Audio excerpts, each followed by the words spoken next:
श्री जगन्नाथ महाप्रभु के भक्त श्री सदन कसाई, सदन कसाई जो थे वो मांस बेचते थे, यही उनका काम था। एक बार ऐसे तराजू में तोलते थे मांस को, तो जब मांस का विक्रय कर रहे थे तो उनको पता नहीं चला, वो भार की जगह शालिग्राम जी को रखते थे। लेकिन कीर्तन उनको बड़ा प्रिय था, कीर्तन करते हुए मांस बेचते थे। बताओ, ऐसा उनका स्वरूप। एक बार एक महात्मा वहां से निकल रहे थे, तो महात्मा ने जैसे ही देखा, वो तो देखते ही पहचान गए, मुंह पे कपड़ा रख करके जा रहे थे, तो देखा कि ये तो शालिग्राम जी हैं। तुरंत, अरे तुम क्या कर रहे हो, बहुत बड़ा पाप है, ये तो साक्षात शालिग्राम जी हैं। उसने कहा महाराज मुझसे गलती होगी, मुझे तो पहचान है नहीं। बोले लाओ इनको मुझको दो। शालिग्राम जी ले लिए महाराज, जाकर के शुद्ध नदियों के जल से स्नान कराया, पंचामृत स्नान कराया, इत्र लगाया, चंदन लगा करके चांदी के सिंहासन पर बैठा के माला पधरा दी, ठाकुर जी का कीर्तन, बढ़िया खीर बना के भोग लगाई, और खूब रोए महात्मा। बोले कि नाथ आप भी कहां के कसाई के यहां बैठे थे, अब आप विराजो, प्रेम से रतन सिंहासन पर विराजो।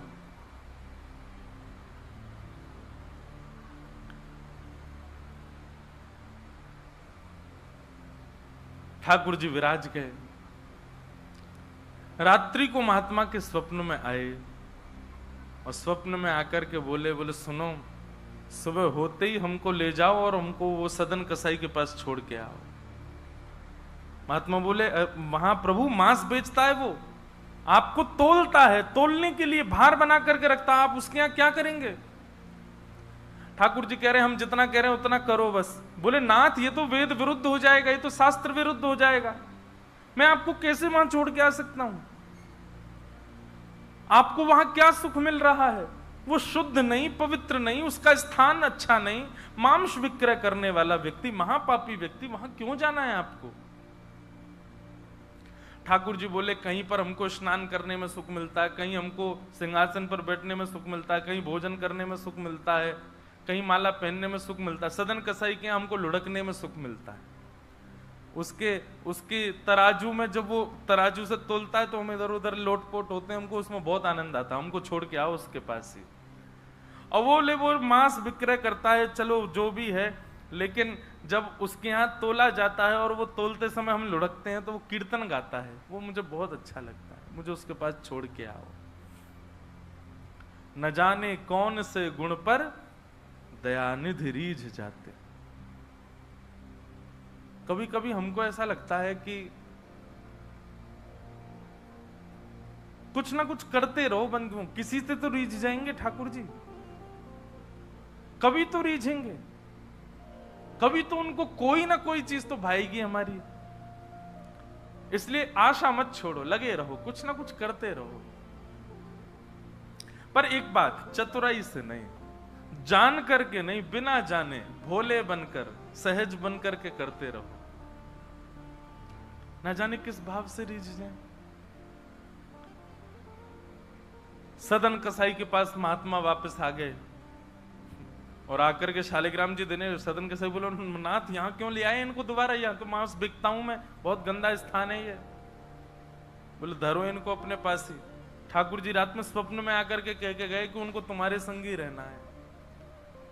मुझे कथा पढ़ते समय लग रहा था सदन कसाई की क्या स्थिति हुई होगी जब महात्मा ने कहा कि ठाकुर जी ने स्वप्न में आके कहा कि उनको तुम्हारे पास ही रहना है। हाथ पांव कांपने लगे, नेत्रों से अश्रुधार गिरने लगे सदन कसाई के। मन में विचार करते हुए कहता है कि मैं इतना पापी, इतना गंदा इंसान, और ये ठाकुर जी मुझसे मिलने के लिए मेरे पास चले आए। मैं इनके लिए इतना भी नहीं कर सकता कि ये दूषित काम ना करूं। ज्यादा से ज्यादा क्या होगा, भोजन ही तो नहीं मिलेगा मुझे, धन ही तो नहीं कमाऊंगा, लेकिन इससे बड़ा और धन क्या चाहिए कि ठाकुर जी मेरे से मिलने के लिए व्याकुल हो रहे हैं। उसी समय सदन कसाई ने अपनी दुकान बेच दी, सब काम बंद कर दिए और बस अपने ठाकुर जी के लिए जीवन जीने लगा।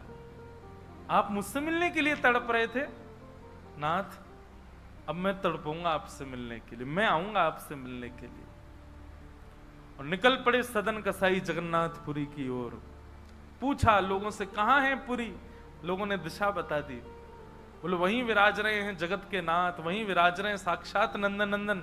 एक बात बताएं बंधुओं, सतयुग, त्रेता, द्वापर, कलयुग, 4 युग हैं। सतयुग के पूज्य ठाकुर जी, अर्चनीय ठाकुर जी हैं श्री बद्रीनाथ भगवान।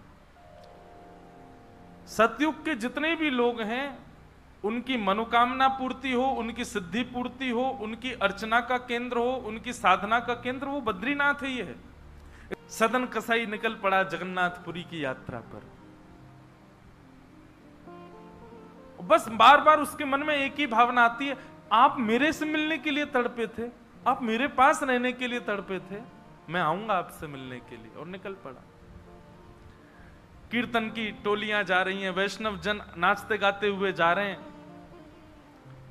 जैसे जैसे वैष्णवों की टोलियां और कीर्तन की टोलियां निकलती हुई देखे सदन कसाई, उसका मन हो कि मैं भी चला जाऊं। तो जो लोग पहचानते थे वो लोग कह देते थे, अरे कसाई है ये। तो सब लोग उसको कहते, भाई तुम हमसे दूर चलो, हमारी टोली में चलोगे, हमारे संग बैठ के खाओगे पियोगे, हम सब अपवित्र हो जाएंगे। जिस मार्ग पर सब लोग चल रहे हैं सदन कसाई उस मार्ग से उतर करके चल रहे हैं। कहीं मैं इस मार्ग पर चलूंगा, मेरे चलने से मार्ग अपवित्र हो जाएगा। और स्मरण कर रहे हैं महाप्रभु श्री जगन्नाथ जी का। चलते चलते बंधुओं, मुझे ऐसा लगता है आजकल तो ऐसे चित्र हो गए हैं, हम लोग कहीं भी दर्शन कर लेते हैं महाप्रभु जी का। उस काल की बात है जब चित्र भी नहीं होते थे, तो कई लोग तो पहली बार ही जगन्नाथ जी को देखते थे। कैसा स्थिति होती होगी उन लोगों की, कैसा भाव रहता होगा उन लोगों का। सदन कसाई चलते जा रहे हैं, एक मार्ग से उतर करके चल रहे हैं, निष्ठुर मार्ग पर चल रहे हैं और बस स्मरण कर रहे हैं श्री जगन्नाथ महाप्रभु का। चलते चलते चलते एक नगर में पहुंचे। रात्रि का समय हो गया, शाम का समय हो गया। तो एक भवन बना था, घर बना था, उसी के बाहर ही सदन कसाई बैठ गए। सदन कसाई का रूप बहुत सुंदर था। नेत्र, उनके केश, उनके मुख की आकृति, उनकी भुजाएं बहुत सुंदर थे। भले ही कसाई थे पर सुंदर थे। तो जिस भवन के बाहर बैठे वहां भवन की अंदर एक गृहिणी वो निकल करके बाहर आई और उसने जैसे ही सदन कसाई को देखा उसका मन आ गया उन्हीं के ऊपर। शाम का समय, सदन कसाई को लोभ देने लगी और उसने इशारा करके कहा कि भीतर आ जाओ। तो सदन कसाई ने उसकी ओर देखा और उनके मन में तो बस जगन्नाथ जी बैठे हैं, कोई ऐसा भाव तो दूषित था नहीं। उन्होंने इशारा कर दिया, कुछ इशारा किया और उस इशारे को उस कन्या ने, उस महिला ने ऐसा समझा कि मानो ये कहना चाह रहे हैं कि तुम भीतर जाके पहले अपने पति का वध करो, तब मैं रहूंगा तुम्हारे साथ। और बंधुओं एक बात बताएं, विषय जब माथे पर बहुत तीव्रता से चढ़ता है ना, वासना जब बहुत तीव्र चढ़ जाती है, तो व्यक्ति ये भी विचार नहीं करता मैं क्या कर रहा हूं। वो कितनी भी कथाएं सुन रहा हो, कितनी भी कथाओं में जा रहा हो, पर विषय जब उसके हृदय में होता है तो वो बिल्कुल विवेक शून्य हो जाता है।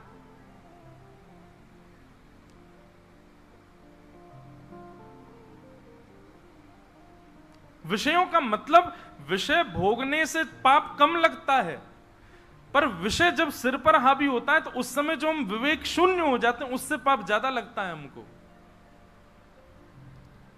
विषय हावी हो गया उस माता के, भीतर जाके उसने अपने पति का वध कर दिया, मार दिया।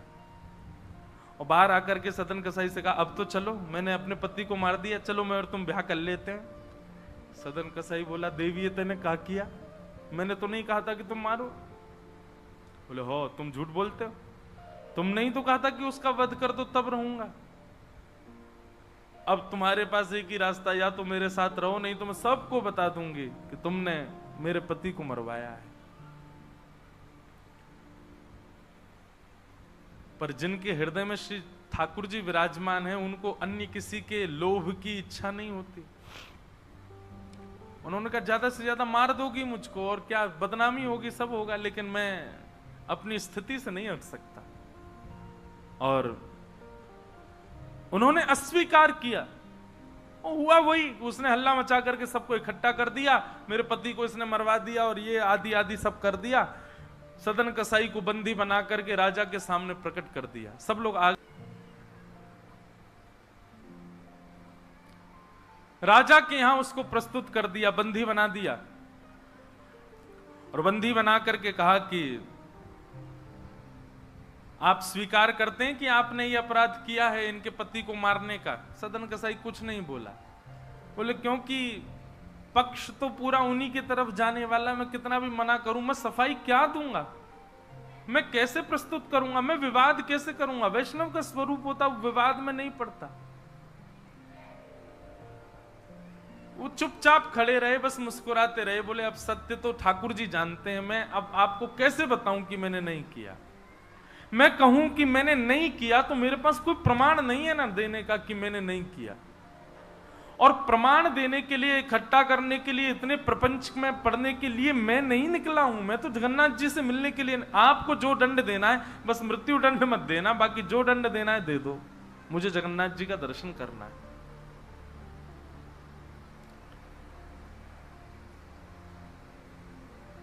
राजा ने सदन कसाई की बात तो मानी कि मृत्यु दंड तो नहीं दिया, पर कहा कि जिन हाथों से तुमने उस व्यक्ति का वध किया उन हाथों को हम काट देंगे।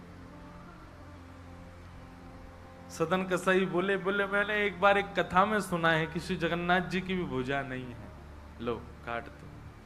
जैसे मेरे स्वामी वैसा मैं, और अपनी दोनों भुजाएं आगे कर दी। मेरे स्वामी भी तो ऐसे ही रहते हैं। अच्छा, एक बार की बात है, गोस्वामी तुलसीदास जी दर्शन करने गए जगन्नाथ जी का, और जैसे ही जगन्नाथ जी को देखा तुरंत नेत्र बंद कर लिए। बोले राम राम राम राम जी, मैंने क्या देख लिया? तुरंत बाहर निकल करके आए, भागे मंदिर से दूर। किसी ने रोका, बोले क्या हो गया गोस्वामी जी? बोले ये मेरे ठाकुर जी हैं ही नहीं। कैसे ठाकुर जी? इनकी तो आंख पिघल गई, मुख पिघल गया, हाथ पिघल गए, पैर है नहीं, ये मेरे ठाकुर जी कैसे? मैं तो अभी रात में तो कहीं नहीं जा सकता, पर सुबह होते ही चला जाऊंगा, मैं जीवन में कभी नहीं आऊंगा। इतने ज्यादा भयभीत हो गए। रात्रि में गोस्वामी जी जैसे ही सोए तो महाप्रभु जगन्नाथ जी उनके स्वप्न में आए, धनुष बाण हाथ में लेकर के राघवेंद्र सरकार प्रकट हो गए। बोले भगवान वजह से है? गोस्वामी जी बोले मेरी वजह से? बोले हाँ, तुमने मानस जी में लिखा है, बिन पग चलहि सुनहि बिन काना। वो बिना पैर के चलता है परमात्मा, बिना कानों के सुनता है।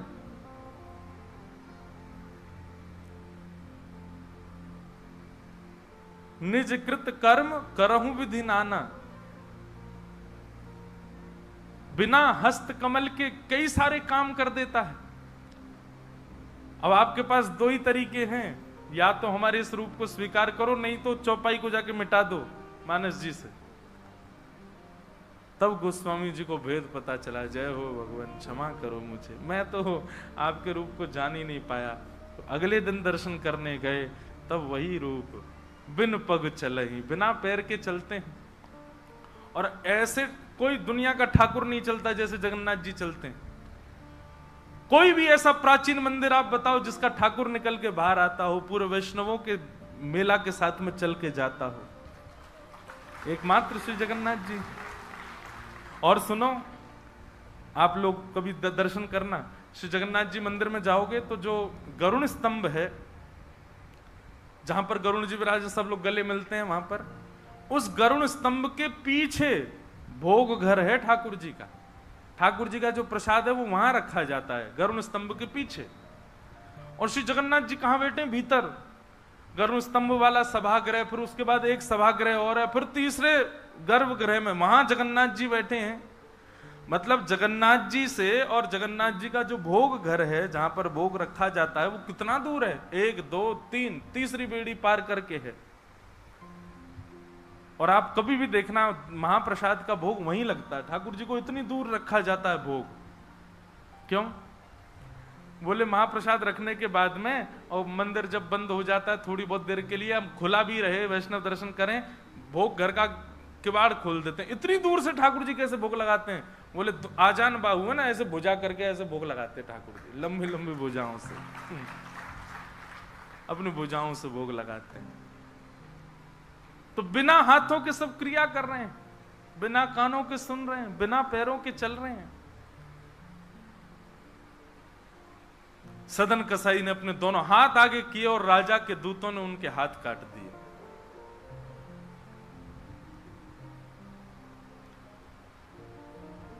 पीड़ा में नहीं है, प्रसन्नता में है। आंसू तो निकल रहे हैं नेत्रों से, पर प्रसन्नता के आंसू हैं कि नाथ आपने किसी रूप में तो मुझे स्वीकार किया। चलते जा रहे हैं, रक्त बह रहा है दोनों तरफ से। बस रास्ते में एक ही प्रार्थना कर रहे हैं, नाथ है तो ये शरीर ही, और यही माध्यम है मुझे आपके दर्शन का। इसमें जो ये पीड़ा हुई है, जो रक्त संचार हो रहा, रक्त जो निकल रहा है, बस इससे केवल ठाकुर जी इतना, बस इतना रक्त बचने देना भीतर कि मैं जगन्नाथपुरी पहुंच जाऊं, आपका दर्शन कर लूं, उससे पहले मेरे प्राण ना निकल जाए। और चलते जा रहे हैं। ऐसी लगन हमको कभी नहीं लग सकती बंधुओं, इस जन्म में तो नहीं लग सकती। हम लोग केवल बड़ी बड़ी बातें कर सकते हैं, बड़ी बड़ी बातें सुन सकते हैं, ऐसे प्रेमी हम जगन्नाथ जी के कभी नहीं बन सकते।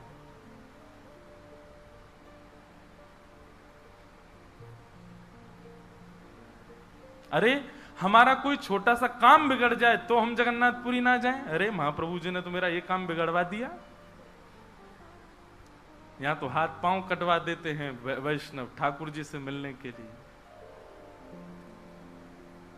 सदन कसाई जैसे ही श्री क्षेत्र में उन्होंने प्रवेश किया, और जैसे ही प्रवेश किया ब्रह्म वेदी पर श्री जगन्नाथ जी झूमने लगे।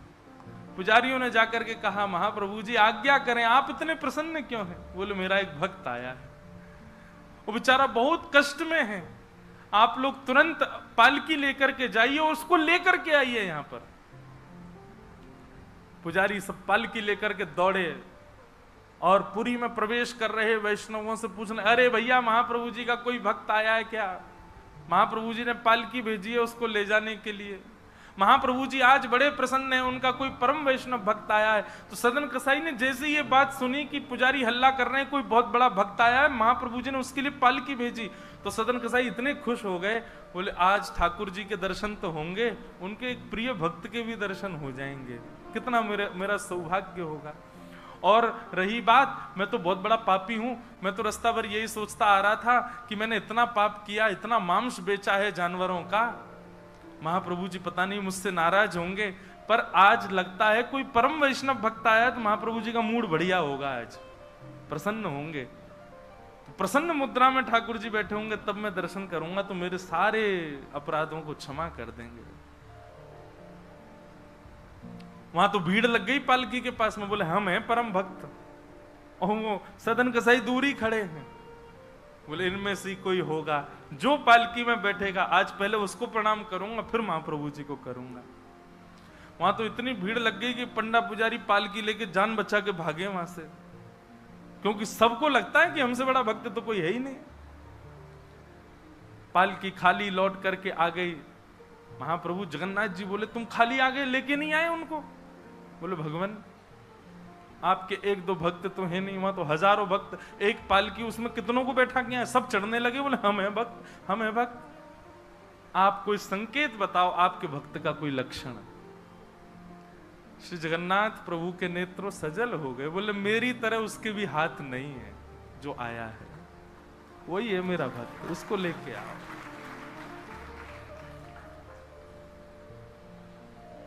पुजारी पालकी लेकर के दोबारा गए, देखा तो जब श्री क्षेत्र आया ना, तो श्री क्षेत्र आते ही अब सदन कसाई चल करके नहीं जा रहे हैं, दंडवत करते हैं, लेट जाते हैं और फिर लेट करके उठते हैं, फिर आगे बढ़ के फिर लेटते हैं, फिर उठते हैं, दंडवती परिक्रमा की तरह भीतर जा रहे हैं। उसमें भी भुजा नहीं है उनके पास में, लेटते हैं तो उठते कैसे हैं, ये देखने पर ही लोगों का हृदय द्रवित हो जाता है। और किसी से सहायता नहीं लेते। वो तो दूर चल रहे हैं ना, उस मार्ग पर ही नहीं चल रहे जहां सब चल रहे हैं। बोले कि मैं चलूंगा तो अपवित्र हो जाएगा मार्ग। एक सर्प के भांति जैसे रिगड़ के सर्प चलता है, ऐसे सदन कसाई आगे बढ़ रहे हैं। और प्रसन्न मुद्रा में मैं महाप्रभु जी से आज मिलूंगा।